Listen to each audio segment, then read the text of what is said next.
chanson qui était faite pour la lutte contre le sida. Sa raison d'être, c'est aujourd'hui le 1er décembre, la journée mondiale de lutte contre le sida.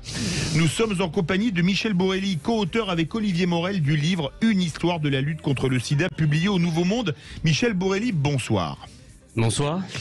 Les premiers cas de sida ont été décrits il y a pile 40 ans, c'était le 5 juin 1981.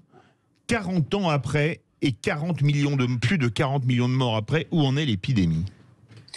Alors l'épidémie, si on parle de la France, elle est toujours quasiment au même niveau, même si les chiffres de 2020 sembleraient montrer une légère infléchissement, mais malheureusement l'année 2020, vous connaissez ce que nous avons vécu, oui. Donc une forte baisse des dépistages, une forte diminution des liens avec les médecins, donc ça n'est pas forcément significatif. En tout cas, donc on a pour 2020 4850 personnes qui ont été infectées, alors qu'habituellement c'était aux alentours de 6000, 6200, mais cette baisse n'est pas significative. Et dans le monde, on a toujours une épidémie qui est quand même à assez haut niveau. On a eu en 2021 1 500 000 personnes qui ont été infectées, nouvellement infectées, et 680 000 morts dans le monde. Donc on ne peut pas dire que l'épidémie est changée de vitesse et ralentie à l'heure actuelle, malheureusement.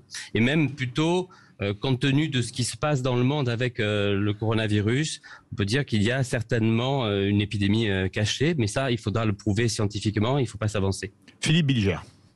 Michel, est-ce que vous avez l'impression que le regard initialement puritain et dévastateur sur le sida lors des origines a changé ? Il a évolué, mais il est tout aussi dévastateur et stigmatisant, malheureusement. C'est-à-dire que, évidemment, il y a 40 ans, on découvrait quelque chose de tout nouveau, et ça fera certainement écho avec ce que nous avons traversé récemment. Donc, les personnes ne savaient pas du tout où on allait, vers quoi on allait s'orienter. Mais néanmoins, 40 ans après, on a encore 25% de la population interrogée dans un sondage qui pense qu'on peut être contaminé en embrassant une personne séropositive simplement sur la bouche, et un certain nombre de personnes qui ne voudraient pas travailler dans le même bureau qu'une personne séropositive. Donc cette image qui était extrêmement dure quand on ne connaissait pas et qui avait peut-être des raisons d'avoir peur puisqu'on ne savait pas vers quoi on s'orientait, elle persiste et parfois elle a la dent dure. Françoise Devoix. Oui, une différence, c'est que quand vous avez le coronavirus, c'est pas une condamnation à mort, bien au contraire. Quand vous aviez le sida à cette époque-là, c'était une condamnation à mort. Oui. Il y a 40 ans, oui, on mourra en 6 mois. Je vivais sur la Côte d'Azur à l'époque, je faisais mes études à Nice, j'ai perdu la moitié de mes copains. Je sais même pas comment notre génération, on a même échappé à ça. Pour revenir sur le sida, deux questions.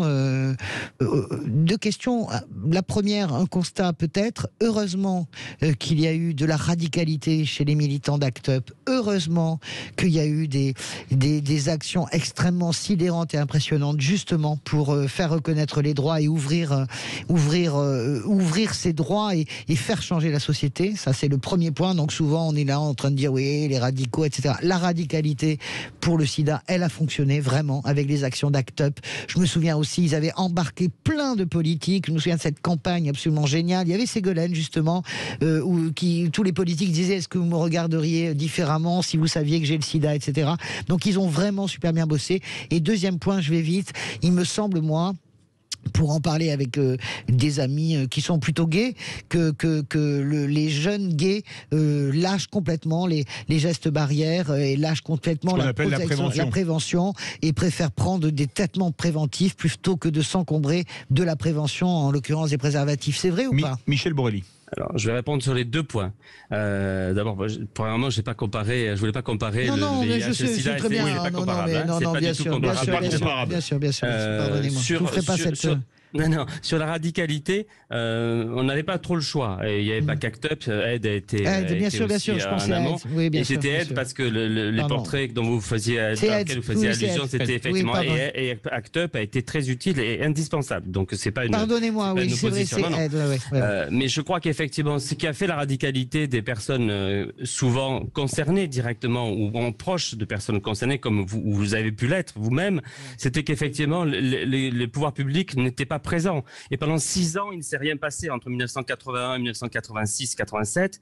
Grosso modo, personne n'a pris de décision au sein de l'État. Il a fallu se débrouiller soi-même. Et ça a été une certaine chance par ailleurs, puisqu'on a pu avoir des réponses adaptées à tout ça. Pour la deuxième question que vous posiez, il se trouve qu'effectivement, depuis 2012, dans le monde et en France depuis 2015, il existe le traitement de prophylaxie, la PrEP, qui est extrêmement efficace et qui permet, en prenant un comprimé régulièrement, tout le temps, ou alors à la demande dans un cas très particulier, de pouvoir avoir des relations sexuelles sans risque d'être contaminé par le VIH. Donc effectivement, c'est une évolution dans les moyens de prévention et c'est un outil supplémentaire à disposition des personnes. Il n'y a pas de relâchement dans la jeunesse, parce qu'on me dit qu'il y a une recrudescence terrible, par exemple, de la syphilis dans le milieu gay. Est-ce que c'est vrai tout ça? Est-ce que tout ça est lié? La syphilis, on l'attrape uniquement, on peut l'attraper en s'embrassant, ce qui n'est pas le cas du sida. D'accord, mais je pose la question à Michel Borelli. Ça fait 20 ans, madame, ça fait 20 ans qu'on entend parler de relâchement. D'accord, parce donc ça fait 20 ans. Alors, il y a des variations très certainement, mais honnêtement, non, je pense que pas plus de relâchement que dans le passé. D'accord, super. Pierre, oui. Moi, j'ai une question. Bien dans le micro. Je voudrais savoir justement si dans l'éducation justement, parce que vous disiez tout à l'heure que des gens pensaient encore qu'on attrapait le sida justement en s'embrassant. Est-ce qu'il n'y a pas un rôle à jouer aussi à l'éducation nationale et auprès des jeunes justement pour de la prévention, à expliquer simplement ce que c'est et que c'est encore une maladie? C'est en principe prévu. Vous avez tout à fait raison.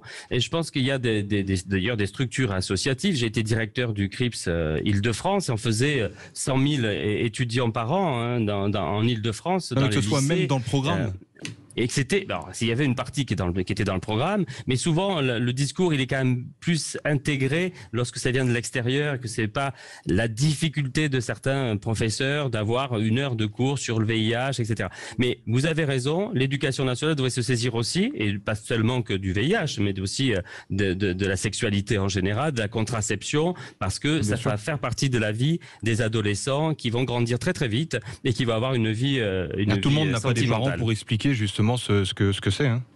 Absolument. Alors, je voulais vous poser 2 questions, Michel Borelli, et si les vraies voix veulent intervenir, bien sûr, elles ont micro ouvert. Il a fallu attendre le milieu des années 90. En 95-96, il y a eu les premières trithérapies. Est-ce qu'on a encore progressé depuis? Ah oui, parce que pour le coup, en 1996... Ce qu'on appelle les inhibiteurs de protéase. Il y a eu les antiprotéases qui sont arrivées en 1996, donc ça a été la première étape quasi salvatrice, c'est-à-dire on ne guérit pas, mais on vit avec. Et ça, c'était merveilleux, ça. C'était merveilleux parce qu'il y avait des personnes qui avaient 2 T4, T4, c'est les lymphocytes T4, voilà. C'est les globules blancs qui sont attaqués par le VIH. Voilà, et qui sont les défenseurs de l'organisme. Donc, il n'en restait plus que 2, grosso modo. Et avec quelques mois de traitement, les personnes ont retrouvé la vie au travail, etc. Mais évidemment, là où ça a changé, c'est qu'on a allégé considérablement les prises, c'est-à-dire que les médicaments sont devenus beaucoup plus efficaces dans une concentration plus simple et plus faible. Donc, on n'est pas obligé de prendre toute une série de comprimés dans la journée. Un comprimé suffit. Et puis maintenant, on est passé à une autre phase. On est en train d'expérimenter et d'avancer sur de l'injectable. Et c'est-à-dire qu'il pourrait y avoir une injection tous les 2 mois pour un traitement au long cours, c'est-à-dire qu'il n'y aura pas besoin de prendre un traitement tous les jours, mais une fois tous les 2 mois, on aurait des injections qui permettraient de vivre normalement. J'ai une autre question à vous poser. Un vaccin français dont les essais avaient commencé en avril dernier avait donné des premiers résultats encourageants.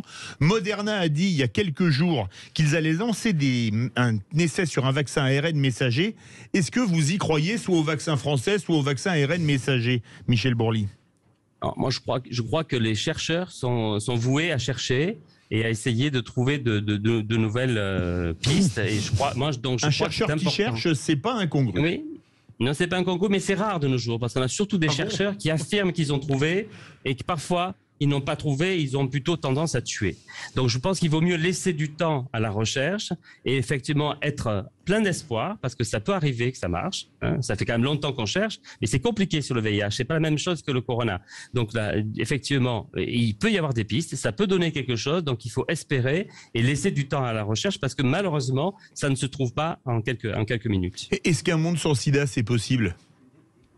Eh bien, oui, je pense qu'on peut espérer un monde sans sida si tous les éléments dont nous avons décrit la nécessité, c'est-à-dire c'est pas seulement du traitement, c'est pas seulement de la prévention, c'est pas seulement éventuellement un vaccin, c'est aussi des lois.